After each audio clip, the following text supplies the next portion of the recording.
各位网友，大家好，今天是2021年4月9号，星期五，欢迎大家参加王健每日观察直播1的节目。我们今天讲朝鲜半岛的真相。那么我们到底朝鲜发生什么事情？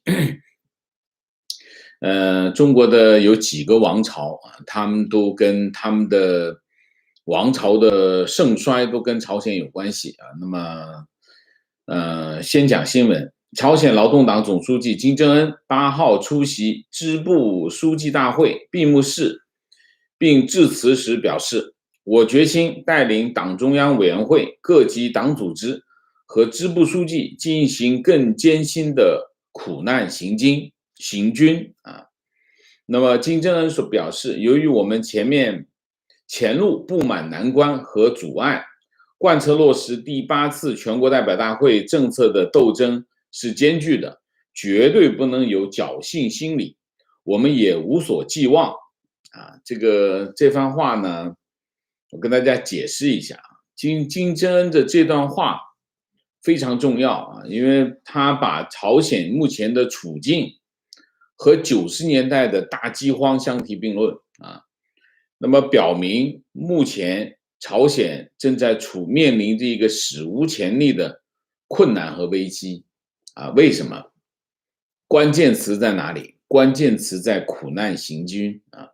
苦难行军在朝鲜是一个专有名词，它讲的是什么呢？讲的是1994年到1999年这5年期间，朝鲜发生了大面积的饥荒啊，饥荒灾害。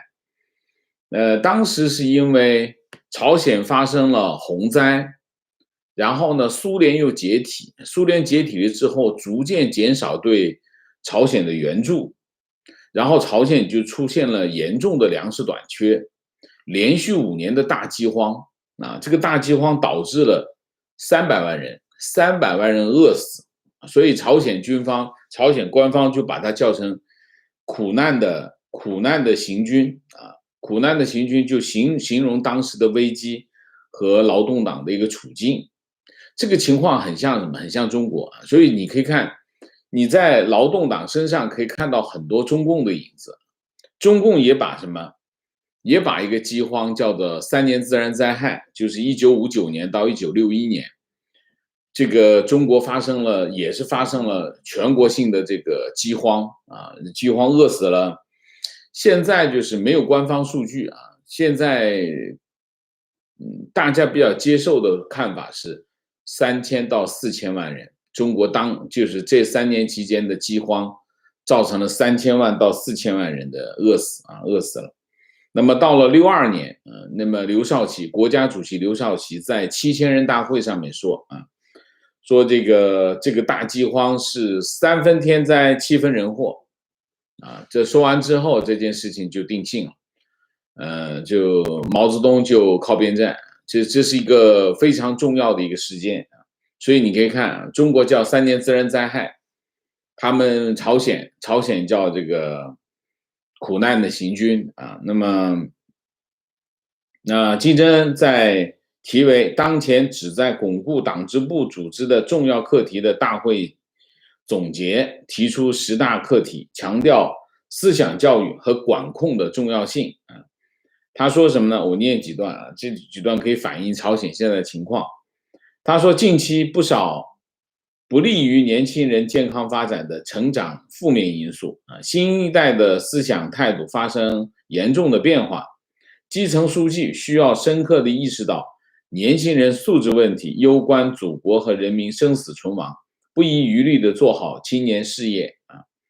那么，党需要彻底扬弃只有青年同盟基层组织负责年轻人素质的倾向，管理好年轻人的服装、发型、言行和人际关系啊。然后他说啊，不管干部地位高低，绝不允许双重标准，都需要强力展开反对特殊化本位主义、官僚主义和腐败的斗争啊。耳熟吧？非常熟悉吧？这跟共产党差不多吧？啊，共产党都差不多啊，就是要管住你啊。劳动党第6次支部大会啊，本月6号开幕啊。那么为期3天啊。朝鲜计划每隔5年搞一次支部大会啊，支部书记大家知道，党支部的负责人啊。那么金正恩执政以后啊，从2013年、2017年开过的支部大会，1万人参加啊，1万人参加啊。越是危机，越要高调的抓干部啊。那么朝鲜的情况是什么呢？武汉肺炎爆发到现在，朝鲜一上来就把中朝边境给封了啊。那么几乎断绝了跟中国的这个贸易往来，那么加上联合国对朝鲜进行经济制裁，朝鲜基本上经济处于停顿的状态啊。那么朝鲜临近中国边境的情况特别恶劣，我觉得特别恶劣肯定不是这个地方啊，特别恶劣是因为大家知道啊，特别恶劣的通常越恶劣的地方越偏远。不过呢，那些地方你不知道啊。那么这些情况呢，中朝边境的这个朝鲜这一侧呢，就走私呗啊，走私这些居民就靠走私为生，靠这些像中国这一侧的他们的亲友资助他们啊，这个很正常，非常普遍啊。那么另外，朝鲜的主要的粮食是玉米啊，那么受到进口限制，玉米价格大幅波动。有的时候1公斤玉米超过他们当地的1个月的工资啊。那么人权观察这个说啊，朝鲜最近2个月几乎没有从中国进口任何粮食啊。那么边境地区已经发生了饿死人的情况啊，肥皂、牙膏、电池啊等日用品严重匮乏。过去1年时间，朝鲜和中国的双边贸易减少了80%啊，其中食品和药品进口幅度大幅下降。另外，朝鲜又发生了洪灾啊，加剧了这个朝鲜的这个粮食短缺和日用品的短缺啊。那么最近最引人注目的是什么啊？俄罗斯驻平壤大使馆4月1号发表了一封信啊。他这个公开信说，由于缺乏食品和药品等基本生活物资，驻朝鲜的12个外国外交使团已经关闭了大使馆，并且撤离啊。包括哪个国家哈？包括英国、巴西、德国、意大利、尼日利亚、巴基斯坦、波兰、捷克、瑞典、瑞士、法国已经关门上锁啊。那么联合国驻朝鲜的协调员人去楼空啊，国际人道组织所有的外国人已经撤离啊。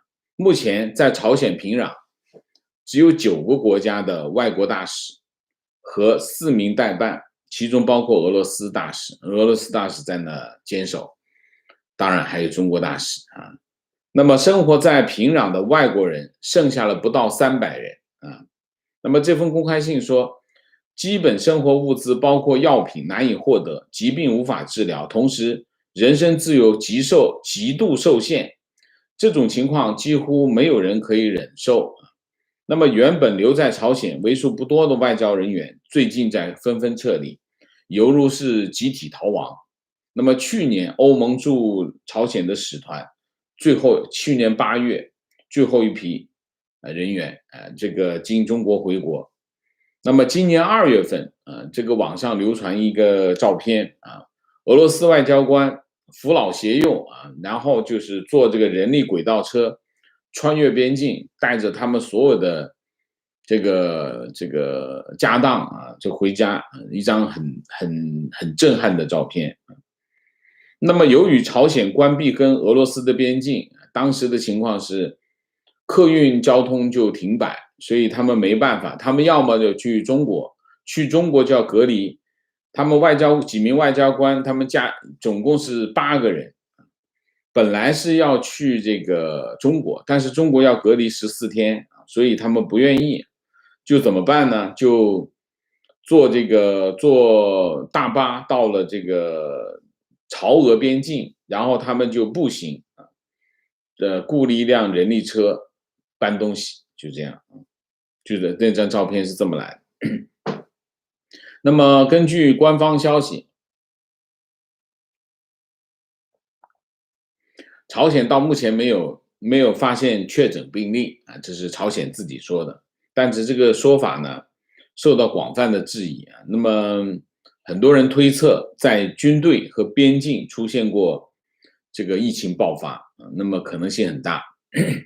好，为什么会是这样啊？那么朝鲜关闭中朝边境，其实是一个无奈的选择啊。为什么？朝鲜目前整个的朝鲜的医疗系统处于崩溃的状态，原因是什么？原因有两个，它本身的医疗基础非常的差，没有任何的发展，这是第一个。第二个，缺乏药品、医疗物资，根本就没办法维持它的整个的医疗系统，所以其实朝鲜的整个的医疗系统处于瘫痪的状态啊，这是第一个啊。那么处于瘫痪状态的情况之下，如果一旦爆发，一旦有疫情发生，那绝对是灾难性的。那就是第一个，你既没有口罩等防护用品，又没有办法进行对感染的病人进行治疗，那绝对是个灾难性的啊！对朝鲜来说，那是一个没有解决的问题，没有解决方案的问题啊，这是第一个。第二个，然后他没办法，那只好什么？一上来把中朝边境关了啊，这是第一条。第二条，关闭边境的后果是什么？关闭边境的后果就是饿死人。为什么？因为朝鲜本身一直就没有办法实现粮食自给，然后它的日用品也无法实现自给，所以这两个条件的情况之下，在这两个条件之下，联合国一制裁，联合国出口的商品主要是人参啊、煤炭啊这些东西啊，靠这些来进口粮食。你现在一关闭啊，联合国一制裁，那你怎么办？因为中国那边中朝边境一关掉，中国的那些从中国来的粮食跟日用品全部停住，这边联合国在制裁，那你就是当然中间两国关系还不好，不高兴，你一关闭它边境，对中国来说，你这是落井下石啊！我这个正好被人骂呢，你还得把我的边境给关了，中国也不高兴，中国不高兴，他能给你粮食吗？所以这就是目前金正恩说，朝鲜现在面临着艰苦的行军这个局面的根本原因，就是他现在就是这个样子。那么另外一个最新的消息，朝鲜4月6号宣布，因应新冠肺炎疫情形势，朝鲜奥委会上个月底做出决定，不参加东京奥运会，保护运动员免受疫情的影响。那么东京奥委会对北韩的决定表示震惊，十分意外。当天正好就在4月6号，日本宣布延长对朝鲜的制裁。那么外界认为这个朝鲜选择退出这个东京奥运会跟这个有关系啊，我觉得有关系，但是不是原因，有关系啊。趁着这个时候宣布退出，是一个好时机。但是根本原因是什么？根本原因就是两个。第一个，根本没有钱派人去，要去花这个钱。对于你要知道，对朝鲜这样的国家来说，派运动员去东京参加奥运会，是一大笔外汇支出啊。第二个就是我刚才讲，疫情无法控制啊，疫情无法控制，对于朝鲜来说是一个灾难性的后果。所以这就是我们叫独裁政权的脆弱性啊，独裁政权非常的脆弱啊。朝核问题，我们来讲讲朝核问题啊。我们要讲朝核问题，就有3个国家：中国、美国、朝鲜。那我们等一下可以讲中国、美国、韩国啊。我们再讲，先讲朝核问题。朝核问题一直受到关注啊，外界特别留意什么呢？拜登政府对朝核问题的看法。那么我讲两个新闻对比，大家就知道目前这个朝核问题的现状啊。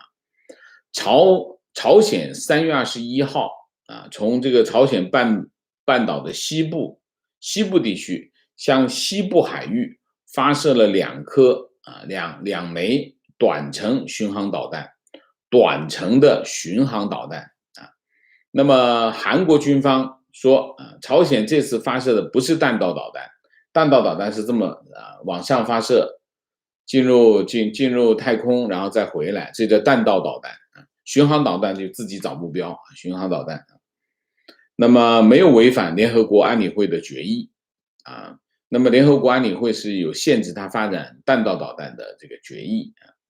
那么这是朝鲜去年4月14日从江原道一带向半岛东部海域发射多枚短程巡航导弹之后，时隔11个月再次发射导弹啊。那么23号，美国政府确认朝鲜发生了短程武器啊，说这个试射是朝鲜正常的军事活动，同时表示美方愿意跟朝方开展外交接触。那么美国方面似乎对朝鲜这次行动呢采取低调处理，也没有打算做激烈的反应啊。那么拜登总统说，美国跟朝鲜政府之间没有太大的改变啊。那么之后发生了一件事情，发生什么事情？就是我们等一下讲啊，我们先讲第二天，3月22号、21号，朝鲜发射两个短程巡航导弹。3月22号，第二天，朝鲜驻华大使李龙南在北京约见中共中央对外联络部部长宋涛啊。宋涛是中联部负责这个朝鲜事务啊，基本上朝鲜事务都是宋涛去朝鲜，每次都是宋涛去。那么李龙南转达了朝鲜劳动党总书记金正恩致习近平总书记的口信啊，大家记住，这是口信，通报这个朝鲜劳动党8大情况，高度评价中国党和人民在习近平总书记领导下巴拉巴拉巴拉巴拉巴拉一大堆啊。然后宋涛转达了这个习近平总书记致金正恩总书记的口信啊。习近平再次祝贺这个8大召开啊，巴拉巴拉一堆啊。这两个口信外交啊，口信外交当然是我印象中是从去年开始啊，双方传达口信。口信呢是一个怎么说呢？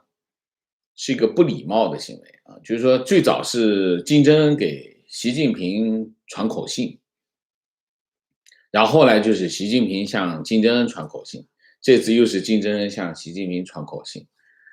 你呢，要么呢打电话啊，现在交通工具这么发达，你要么打电话，你要么呢写信啊，要么视频，要么就见面啊，又不远。北京跟平壤之间距离很近，非常近。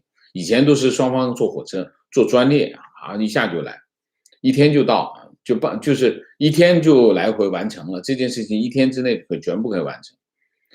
不见面，不打电话，不写信啊，捎个口信，口信是个非常不正式的双方的这个沟通方式，说明什么？说明第一，中朝关系依旧冷淡啊。那么双方显然还没有回到我们不要说金正日的时代，我们说就是没有恢复到一个正常的双边关系的这个水平，这是第一个。你一看传口信就知道这件事情双方还是很冷淡啊，这第一个。第二个，那么当初这个金正恩和这个川普总统这个勾搭，试图跟美国单独交易这件事情啊，那么对双方中朝关系损害很大，冲击非常大。金正恩的想法很简单，他希望跟美国单独交易啊。那么摆脱中国的控制啊，基本上中国是在控制着朝鲜。那么当然，这个行动让中国非常的愤怒啊，所以中国就惩罚朝鲜。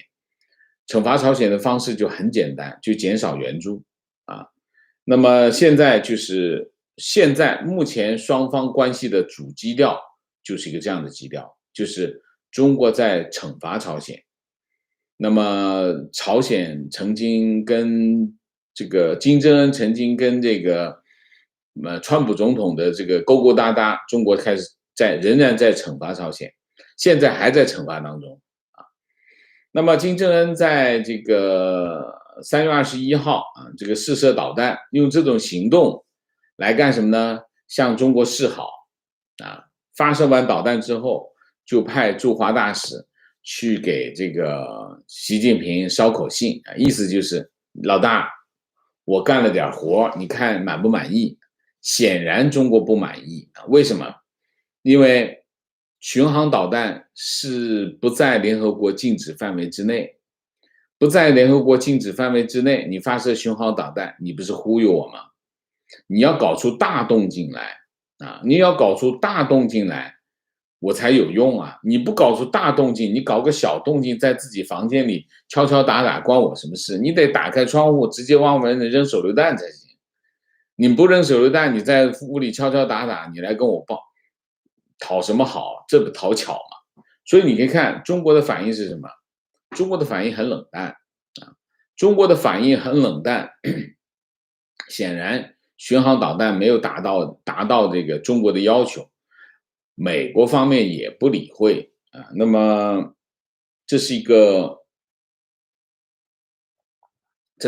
朝鲜现在的处境啊。那么这最重要的是什么？最重要的，朝鲜现在的处境，经常有人讲啊，这个制裁没有效果，其实是不对的。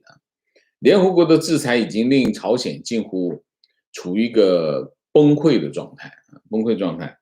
联合国安理会旗下啊，对这个制裁朝鲜委员会的专家小组提供了一个报告啊，几件事。第一个讲这个朝鲜黑客，从2019年到2020年11个月期间，那么入侵这个虚拟货币交易和这个交易平台，然后盗取了3亿1640万美元的虚拟货币，通过中国境内的非法虚拟交易货币套现，资金用于核武开发啊，这是一个。然后呢，朝鲜又通过合作公司在海外的账号、香港的影子公司、银行派驻人员以及虚拟专用网络，就是翻墙工具啊，入侵国际金融系统，非法牟利啊。然后说违反这个联合国的限制。那么去年1到9月进口炼油制品121次，数量超过每年的50万吨啊，限制这个对朝鲜的制裁，每年只能进口50万吨，进口这个石油制品，其实就是汽油啊。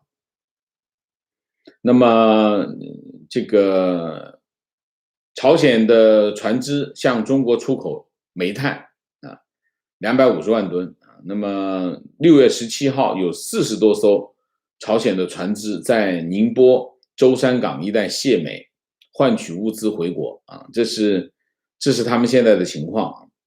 那么朝鲜还有一个就是它的现在的核武实验场仍然在运行啊。那么继续宁边核设施浓缩铀仍然在运作，用清水反应堆啊，大概就是一个这样的情况。你可以看到朝鲜的问题是朝鲜的问题其实归根结底是什么？归根结底是中美关系啊。那么朝鲜核问题是中国送给美国的一个战略杠杆啊。那么我一直认为，朝鲜发展核武器没有中国的支持，朝鲜是不可能发展出核武器来的。所以朝鲜的核武器就是中国送给美国的一个战略杠杆，中国利用这个杠杆撬动中美关系啊，这是第一个。第二个，那么有人讲，在中国的旁边搞个核武器，中国会不会这么傻？中国一点都不傻啊！中国帮助朝鲜发展核武器一点都不傻。如果没有朝鲜这个棋子，中国的牌都不知道怎么打。所以这个很重要啊，这个很重要。所以我一直认为我没有证据，但是我认为就是这样。为什么？没有朝鲜的核武器问题，中美关系不是现在这个样子啊。这是第一个。第二个，川普总统直接接触政策，直接找金正恩去接触，打破了什么？打破了中国设的这个局啊！这个川普政府的川普总统的这一招很厉害，非常厉害啊！所以他做生意也不是白干的啊。但是金正恩还是年轻啊，金正恩犯了一个历史性的错误啊，他去接招了，接了川普的这个招，想跟美国单独交易啊。其实川普是不是真心跟金正恩交易呢？我不觉得。川普很小气，非常小气，他是一个非常吝啬的人，他是不可能接受金正恩的要价，所以金正恩的功课没做好，他没了解川普的性格。川普的性格有一个非常重要的特征，就是吝啬，他非常吝啬啊。那么金正恩老觉得，那我要跟你混，对你来说有多大的帮助？因为朝鲜核问题对美国来说一直牵制了他的整个的东亚的战略，所以如果美国搞定了朝鲜核问题，你想一下，韩国问题搞定，其他问题全部搞定，所以金正恩觉得我这筹码很大，理论上你应该用高价来收购这个筹码，所以金正恩提出很多要价。那你想，川普那么吝啬，他怎么可能满足你的要价？所以他站起来就走，直接就走了，扬长而去。这一下把金正恩给卖了，金正恩又得罪了中国，然后他在美国呢又没拿到他想要的这个要价又没有拿到，两个船一分开，他掉沟里了啊！这就是金正恩现在的处境。朝鲜的处境实际上你要算账呢，金正恩最恨的那个人不是习近平，金正恩最恨的那个人是川普，他把他搁到这上面来啊。所以你可以看那段时间，中国是向金正恩极限施压。所以你可以看哈，你怎么去辨别中国的大外宣？很简单，其他的问题你发现不了啊。在中文 YouTube 上面不断的传播金正恩的权力不稳，说他身体有问题的，大部分都有嫌疑，大外宣的嫌疑。为什么？除非那个跟着别人瞎起哄的，那就不管。就是刻意在传播这个信息是什么？中国是用海外的这个中文自媒体来向金正恩施压。你想一下，是不是这件事？就是这件事情啊！而且还讲宋涛去这个带着医疗队，有鼻子有眼的说带着医疗队去平壤给金正恩做手术，疯了，那疯了，那真是疯了。那是中国向金正恩极限施压，包括身体健康问题，包括他的这个地位不稳，包括他妹妹要替代他金宇正等等，这些传言都是向金正恩施压。金正恩最后是在去年的5月1号才露面，一段时间他不露面，然后就后来露面，慢慢就会。金正恩自己才把自己的这个局面搞定啊，所以中朝关系是什么？中朝关系进入了战略冷淡期啊。中朝关系进入战略冷淡期的结果是什么？朝鲜这张牌对中国来说没有用，所以去年你看啊，去年也好，前年也好，这个中美贸易战开始到现在，整个朝鲜没有做过让中国有用的事情，所以双方这个中朝关系的交恶，实际上最终的得益是谁？美国啊，美国这张牌对中国来说，朝鲜这张牌打不动啊。那么美国现在开始什么？美国开始重新评估什么呢？重新评估朝鲜核问题对美国的战略的价值，它的价值有多大？美国觉得它的价值没那么大。当美国认为朝鲜核问题的价值没那么大的时候，中国基本上没什么杠杆可以牵制美国的了啊。这就是我经常讲的，对于共产党的政权，千万不要高估他的实力，但是千万不要低估他的决心。一样的，对于朝鲜也是一样，他那什么破核武器，不高兴就给他炸了，不就行了吗？这有什么大不了？还付出那么大的代价，完全没必要。对于朝鲜核武器的问题，根本就忽略它，忽略它是最好的办法。你敢发射弹道导弹，就直接炸掉它去就好了。然后你就发出个信号，你要是敢违反联合国的决议，我们就会采取断然措施。你看朝鲜敢不敢动？这就是美国、中国、朝鲜的关系，现在就一个这个局面。这个局面对中国不利啊，中国等于朝鲜这张牌打不动，对美国现在是有利的。但是最可怜的是什么？朝鲜人现在没有粮食，饿死人。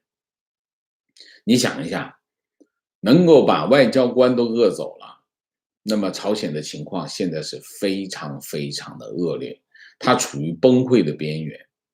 很多人讲啊，共产党不怕的，饿死人没关系的，不是的，你把现实看得太简单，这就是上帝视角，千万不要用这种思维来思考。真正的情况就是比我们想象的要严重的多啊。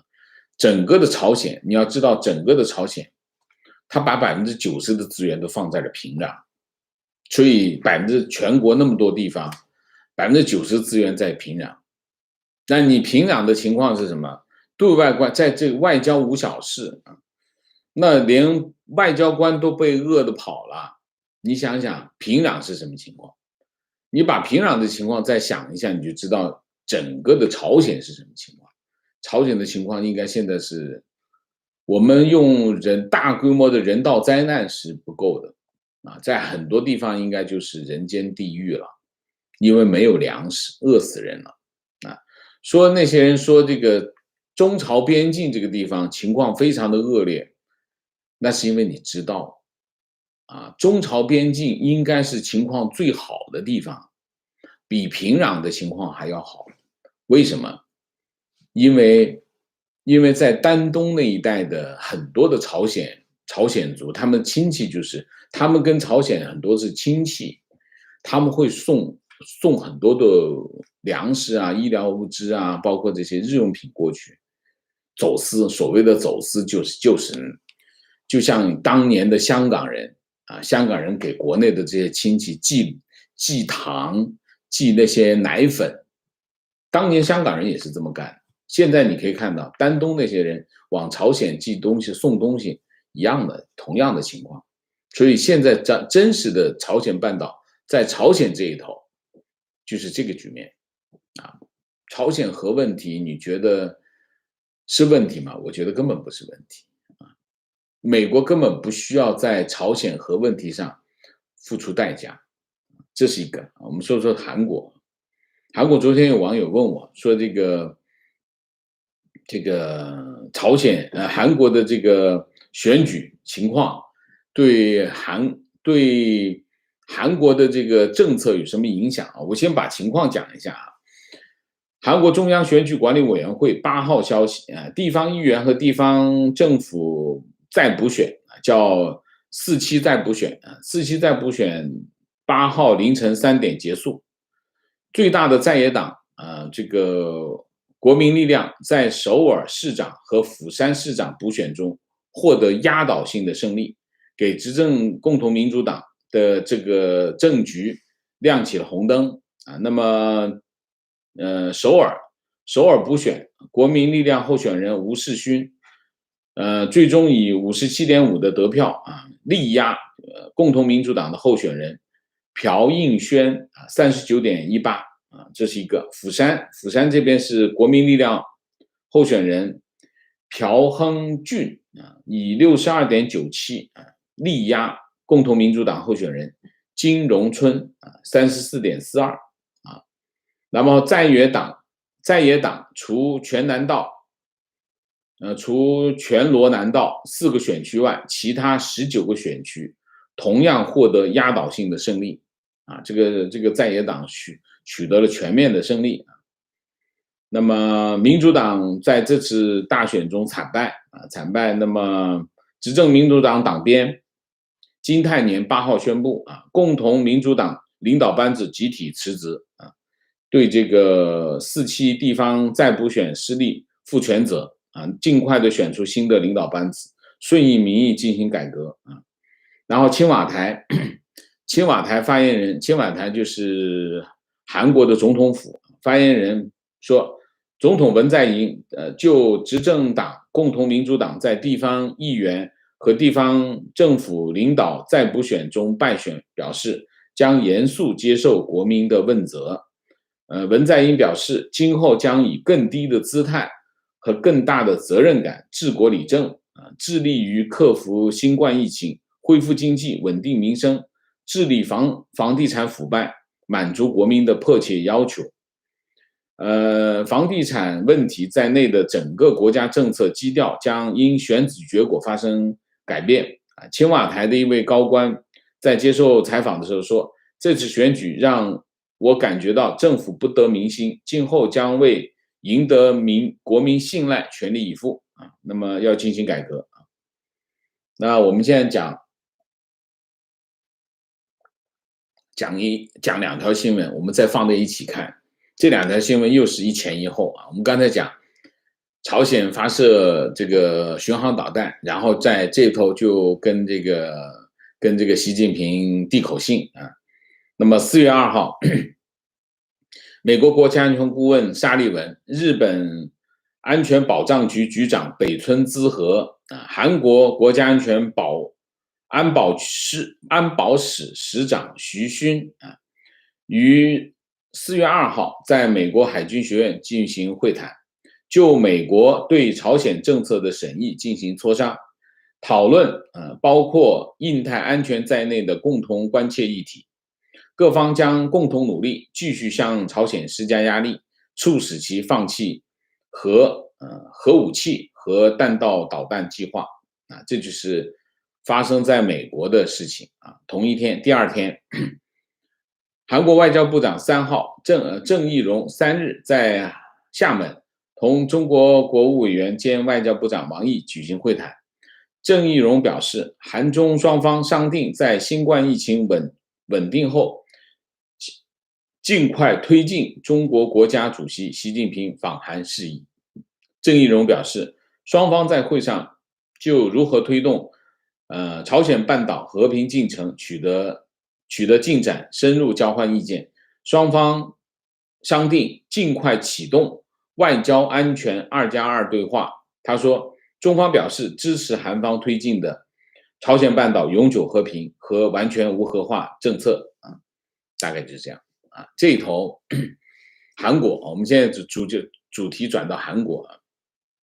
韩国这头在跟美国、日本开一个安全顾问级别的安全会议啊，然后这一头马上这个外交部长郑义溶赶紧跑到厦门。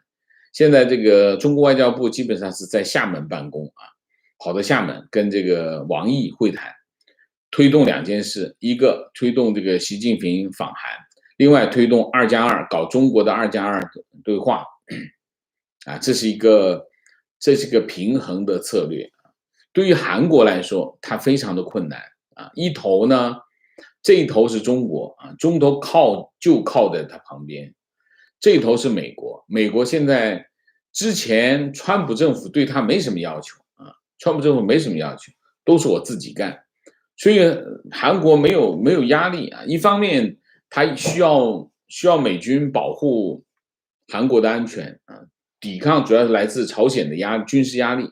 另外一方面呢，他在政治上又倒向中国，要跟中国做生意啊，那么他的经济非常依赖中国，这就是韩国当时的处境，在川普时代的处境，川普也就不吝啊，是吧？反正都是我自己干。那么到了拜登不同了，拜登开始组建什么？组建印太小北约啊，就是四方对话机制。美国其实明里暗里已经说了很多次，要求韩国加入四方对话机制，韩国不接，韩国不敢接，为什么？因为那边有中国，所以现在韩国的处境就是，当拜登政府要韩国入伙的时候，韩国这个时候遇到了一个他没办法跨越的问题。一方面，他需要美军的保护，抵抗来自朝鲜的疯狂军事威胁；另外一方面呢，他又要依靠中国，中国本身有强大的军力啊。与此同时呢，他在经济上又非常依赖他，这就是文在寅现在遇到的困难。怎么办？没有办法，球不在韩国那里，韩国只能在走钢丝。球在谁那里？球在美国那里。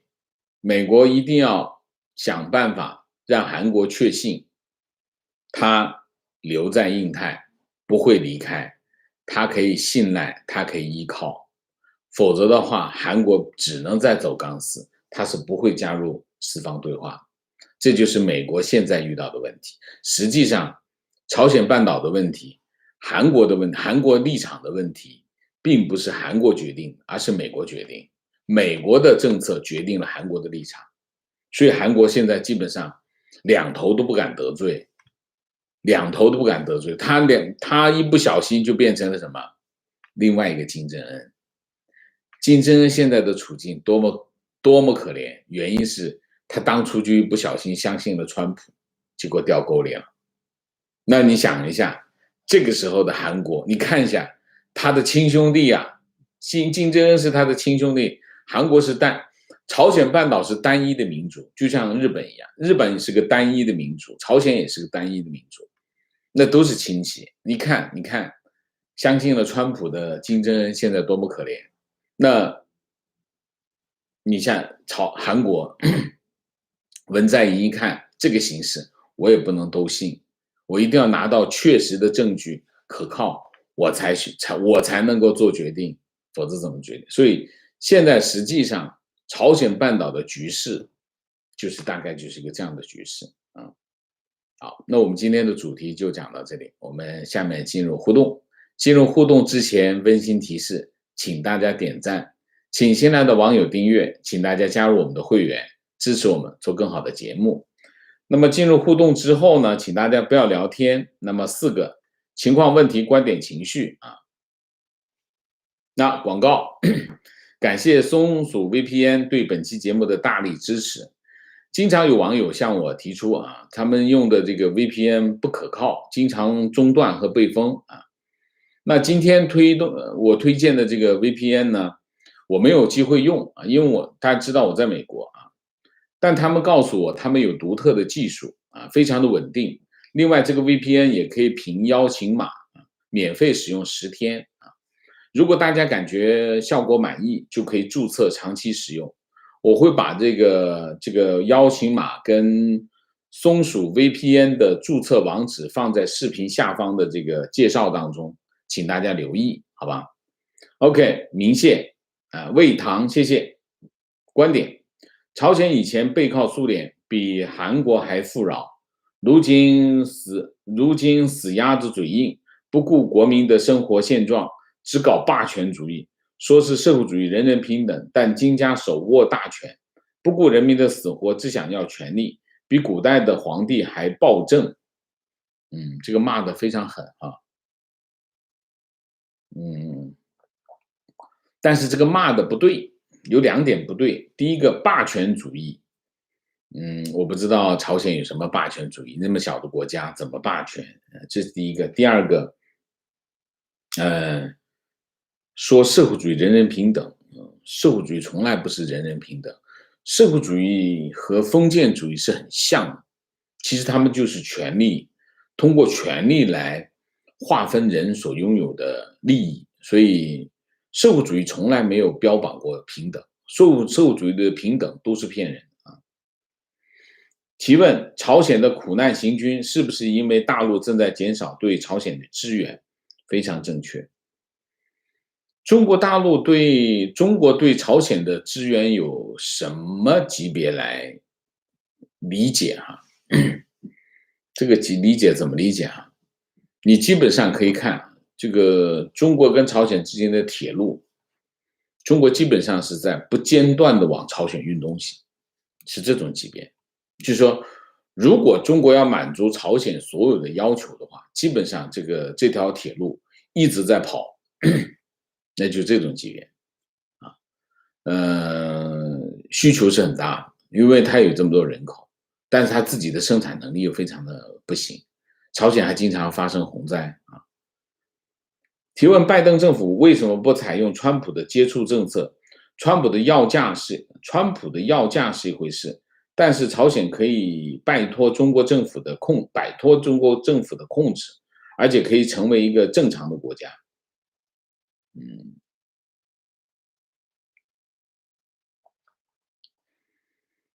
川普不是最后一甩袖子走了吗？就没有接触了。所以川普实际上是，就是我觉得川普他的政策没有连续性，川普他没有一个连续的政策，川普的政策都是点状啊，用那个博尔顿的话说，就像一个千岛湖一样，上面星罗棋布的分布着各个岛屿。川普的政策大概是这样，他想的一出是一出，他突然觉得我这事儿不想搞了，拔腿就走，就回去了。川普跟这个叫什么？跟金正恩会谈，直接离开会场，直接上飞机回去了。这是川普的做法。川普到底想什么我不知道，但是肯定是他觉得没意思了，没意思他就走，就把金正恩给卖了啊。你说川普是不是想办法让朝鲜变成一个正常的国家？我一点都不觉得，我不觉得川普有这样的想法。而且一个共产党独裁的国家变成一个正常的国家，难道就是要价那么简单吗？我不相信。朝鲜变成一个正常的国家，绝对不是美国可以决定的事情啊。观点：经过一大轮博弈之后，朝鲜半岛又成了各方争斗的棋盘，这意味着新一轮的对峙开启。无论北韩这块鸡肋多么难以相信，关键时刻 CCP 还得用上，这是历史的成因，也是地缘政治的必然。你的观点是什么？关键时候，核心的问题我不大同意你的观点啊。核心的问题，这块鸡肋，美国觉得它可以吃啊。如果美国觉得不可以吃，这个鸡肋根本不值得一吃，我这大把鸡腿，那怎么样？那朝鲜这个牌就用不上了。所以我的看法是什么？我的看法是朝鲜核问题一文不值。为什么？很简单，很简单，他要胆敢，他只要胆敢动一动，就直接把它给炸掉，不就行了吗？在这个问题上，我觉得没有问题。所以对于朝鲜来说，他不动是最安全，他要是动的话就不安全。所以在这个问题上，我觉得朝鲜这张牌，美国根本不能够受到朝鲜这张牌的约束。如果自己钻进去，就犯了我说的那个问题，就高估了朝鲜的实力，低估了朝鲜的决心。提问：中共是黑社会，朝鲜想另起炉灶是白日做梦。朝鲜的核问题对中国大陆的威胁堪比古巴导弹危机。为什么拜登接触朝鲜呢？拜登什么时候接触朝鲜？你说拜登想找朝鲜谈是吧？我觉得拜登根本就不用理，我觉得美国根本不需要理会朝鲜这个问题，把它忽略掉就行了。把它忽略掉有什么好处哈？两个好处。第一个好处，给韩国一点压力嘛，对吧？朝核问题首先最害怕的是谁？是韩国呀。所以美国急吼吼的去解决朝鲜问题，其实是首先帮助的是谁？帮助是韩国，其次是谁？日本。日本很紧张，因为我也在旁边。那在这个问题上，我觉得美国不用这个杠杆去解决韩国跟日本问题，那你用来干啥？你着什么急呢？所以我觉得美国根本不用着急啊，这是第一个。第二个，如果你觉得那个问题成为问题，它才会变成中国手上的牌，你不觉得它是问题，所以你可以看，拜登政府没有很着急要解决这个问题。你朝鲜发射导弹，拜登政府都说这符合联合国的要求，不算问题，正常的军事演习。所以我认为拜登政府现在的态度是对的，不着急，着什么急？情况老家跟朝鲜一江之隔，90年代鸭绿江经常会有浮尸，也经常有难民跑过来抢粮食。即便现在那里也十分的困难落后，金家人穷奢极侈，2500万百姓当奴隶，多数人都无法想象真实的朝鲜如何的贫困落后、封闭压抑，用人间炼狱形容不为过，非常正确。这就是发生在朝鲜的真相。所以你说他有什么实力？他有什么实力？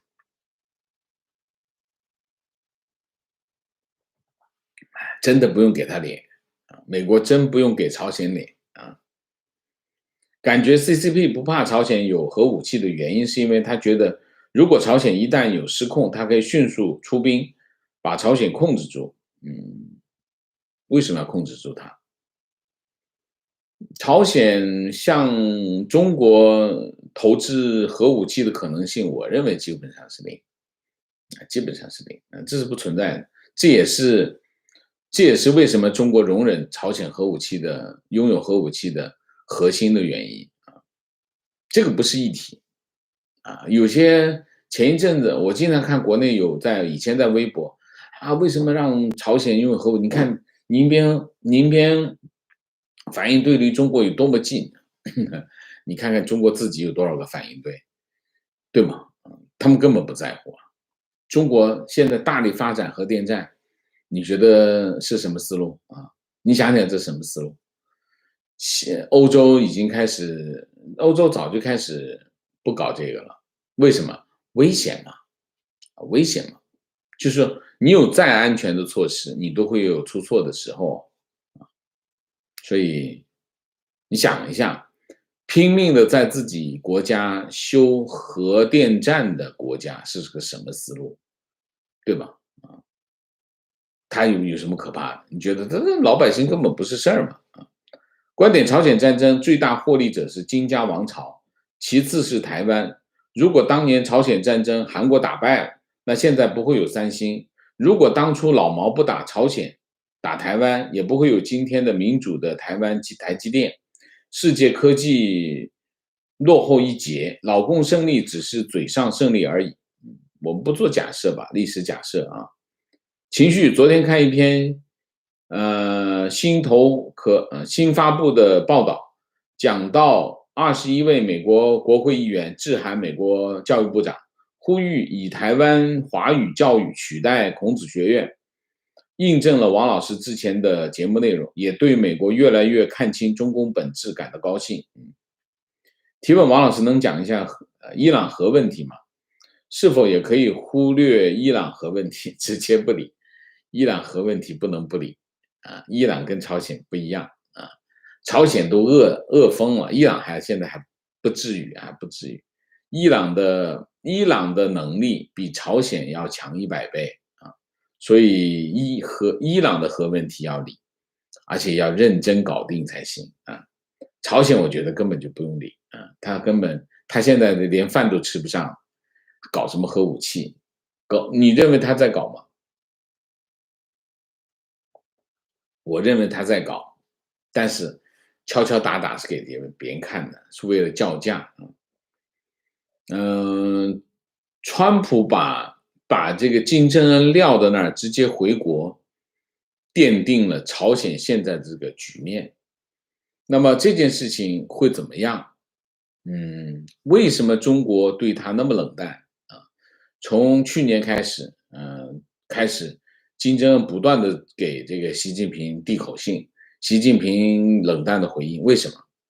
因为中国觉得美国已经不大在乎朝鲜这张牌了，所以他就觉得你跟朝鲜再热乎也没什么用啊。为什么？他不理你啊，他觉得这张牌不大重要，所以应该是这个问题啊。提问：习近平与官僚集团为敌，与知识分子集团为敌，与香港、新疆为敌，与欧美日为敌，政治之争背后一定是利益之争。请问习近平及其家族到底有多大的利益，值得这样的拼老命？你让我接受你的逻辑，然后让我回答你逻辑背后的问题，我不答，我不接受你这个政治背后一定是利益之争，政治背后有可能不是利益之争，是主义之争或者意识形态之争，所以我不知道你怎么答你这个问题，所以我不答啊。提问：王老师，今天的新闻，人大26名考研生在微信群分享复试题目遭举报，被取消考试资格。请教王老师对于举报这一行为的看法，在哪些情况下是必要的，哪些情况下是不合适的？不当小人应该以什么准则为界限？举报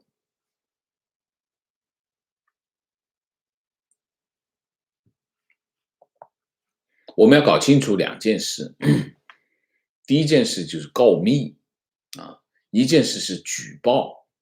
举报通常是我们讲的是一个法律行动，就是说，当你看见了一个非法行为，我打电话报警，告诉警察这里有个非法行为，这叫举报啊。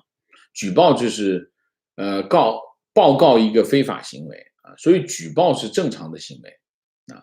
那么什么叫告密啊？就是我上课，老师说了一句我认为违反政策的事情，我悄悄地跑到这个院书记告密，说我的老师上课讲了一句这样的话，这就叫告密。中国有告密文化，告密文化是谁培养？告密文化可以追溯到谁？追溯到武则天。武则天就搞了一个举报箱，让官员互相告密，这就是告密文化。告密文化不是共产党发明的，是中国自古以来就有告密文化。那我们要搞清楚，举报是什么？举报就是违法。你比如说像这个考研生，他在分享这个复试题目，那是不是应该举报？当然应该举报，这是个非法行为。那么老师在课堂上讲了一个你那个什么那个不符合这个当局的看法，你去告密啊，那是告密行为，告密是令人不齿，就这样，就是这样，好吧？观点，王老师的观点很棒，只要不把朝鲜当问题，那朝鲜就真的不是问题。朝鲜目前的经济状况根本无法承受一场战争，韩国跟日本又不弱，真打起来，金家王朝还不知道能不能再延续。非常正确，非常正确啊！提问：本人今年21岁，目前澳洲留学，因为听了您的节目，对中国的真相有一定的了解，现在还没拿到澳洲绿卡，时常觉得没有安全感和归属感，希望王老师给一点建议，谢谢。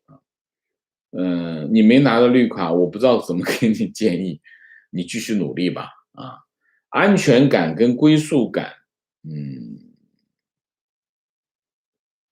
有2点我给你建议啊。第一个，你要有计划啊，你要有安排，你未来的生活怎么安排？假如你想留在澳洲，那你的计划是什么？一二三四五，你要有个计划。那么你有个计划，你切实的一个 milestone 一个 milestone 的去实现你的目标啊，这是第一个，这是最重要的。第二个，安全感不是别人给你的，是你自己给你自己。归属感也是你自己决定的，不是别人给你的。所以在这个问题上，我觉得男子汉大丈夫，你就是按顶天立地，在哪里你不应该有安全感的问题。你让自己投入到自己的生活当中去，让自己的价值能够实现，就不存在安全感的问题。你说是不是？提问：上一期听到王先生谈到移民问题，作为一个移民加拿大的华人，我一直支持华人移民，但是这几年中加关系变差，我看到很多华人在这边骂加拿大政府挺中共，然后之前还发生香港人的黄店被华人泼油漆，或者香港人集会被大陆留学生围攻，所以我现在开始反感大陆那些不认可这边价值观的移民。但是移民又不应该去审查价值观，请王先生怎么看？我看到过很多这方面的新闻啊，这里有两点，第一点，有一些是什么？有一些是自干五啊，他真的是认可中共啊，他看见有一些反共的言论啊，觉得他不高兴，他站出来反对啊。这是一种情况。另外一种情况就是被大使馆收买的人去搞事，这是两种不同性质的事情。那么，第一，大使馆的人安排人去搞事啊，或者是中共的一些组织去搞事，当然要痛击啊。这个我觉得，海外华人应该有自己的组织啊，这些组织也不能够软弱啊，就是要用同样的方法回击他才行。所以，对于这些人进行痛击他，是一个正常的反应方式啊。那么至于说不同的人有不同的看法，你比如说他觉得他要骂加拿大政府啊，要支持挺中共啊，这是他的言论自由，这是他的思想自由。你只能够你不喜欢就离开就好，不用听他的就好。所以在这两件事情，这是两个不同的事情啊，好不好？因为嗯，我们坚持的一个价值观是什么？就是言论自由嘛。那如果他表达他的言论，他也是自由。这就是中共利用西方开放的社会来攻击西方的其中一点。那有没有办法改变他们呢？我觉得用事实来，当他在加拿大生活了10年，他还秉持他原有的那个叫什么这自干五的看法的时候，你知道发生什么事情？其实他并不是他被洗脑的问题，他愿意待在那个价值观里头，你就让他在里面待着呗啊。情绪，希望王老师能抽空讲讲今天发布的教育部关于大力推进幼儿园与小学科学衔接的指导意见，提出幼儿园不得教孩子小学内容，同时还提出小学要因地制宜安排多种形式的体育活动，锻炼力量和耐力。这些活动都是70年代玩的。反观现在国外孩子都在探索世界，学习各种百科知识。我看过啊，我昨天已经看到有网友在踢什么踢毽子啊、扔沙包啊这些游戏啊，70年代的游戏。两点啊，这个关于幼儿园不能上小学的内容，这个课程这个要求其实早就有了，这个主要是遏制现在幼儿园为了生小幼升小，早早的开始让他们上小学的课程，然后这个幼儿园就变成了另外一个小学啊，这个是对的，这个是对的，但是问题解决方法不对。解决方法是什么？解决方法是增加幼儿园。原来的问题是什么？原来的问题是幼儿园的数量不足，幼儿园的数量不足造成什么？幼儿园的学位紧张，学位紧张就开始竞争，一竞争就考试，一考试就考什么？考小学内容。所以根本的原因不是幼儿园想让他们的这个老师去给小孩子上小学的课程内容，不是。核心的问题是什么？核心的问题，幼儿资源不够。幼儿资源不够的原因是什么？政府不开放幼儿园的市场。开幼儿园的门槛非常的高，他把门槛搞得这么高的原因是什么？搞的原因就是他们个寻租。所以根本的原因还是政府。当然，你规定这个也没有什么不可以，也是可以的。但是真正解决问题的是要增加幼儿园，让市场的力量来办幼儿园。那现在政府又反过来把私人办的幼儿园收归政府所有，现在在干这种事情。其实这件事情已经发生2年了啊。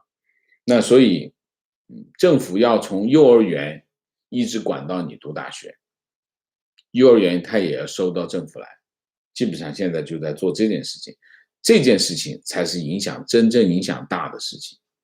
就是基本上你可以看前些年投资100-200万，在中国开的那些幼儿园，基本上现在都活不下去了，这才是大事情啊。好，明谢米卡卡，谢谢。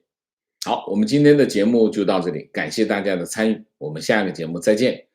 再见之前，请大家点赞，请新来的网友订阅，请大家加入我们的会员，支持我们做更好的节目，做更好的自己。谢谢大家，谢谢。